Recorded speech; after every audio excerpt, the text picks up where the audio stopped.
Almost 1 ইয়ার আমার থাকা হয়েছে। তো তখন তো যেহেতু প্রেগন্যান্সির কারণে আমার ওই সময়টা তো খুব বেছে চলতে হয়েছে। একদম। তো আমি রান্নাবান্না করেছি, নিজে সুপার শপে গিয়েছি। আমরা সেই অনুষ্ঠানে স্বপ্নের বুবলির কাছে জানতে চেয়েছি শেহজাদ খান বীরের কথা। তিনি জানালেন, ও আসলে দেখা যায় আমি তো আমার শুটিংয়ের বাইরে পুরোটা সময় ওর সাথে আমার টাইম স্পেন্ড করা হয়। তো সে বাবার সাথে খেলাধুলা করতে খুব পছন্দ করে। সে বাবার সাথে ফুটবল খেলে এবং আমার সাথে সে ফুটবল খেলবে না। সে জানে যে এটা মেয়েরা অতটা মানে খুব পছন্দ বেশি করে না। খেলে না মেয়েরা।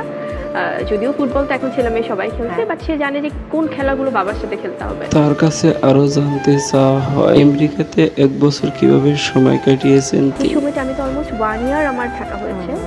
তো তখন তো যেহেতু প্রেগন্যান্সির কারণে আমার ওই সময়টা তো খুব বেছে চলতে হয়েছে। একদম। তো আমি রান্নাবান্না করেছি, নিজে সুপার শপে গিয়েছি, সব কাজগুলো নিজেই করেছি।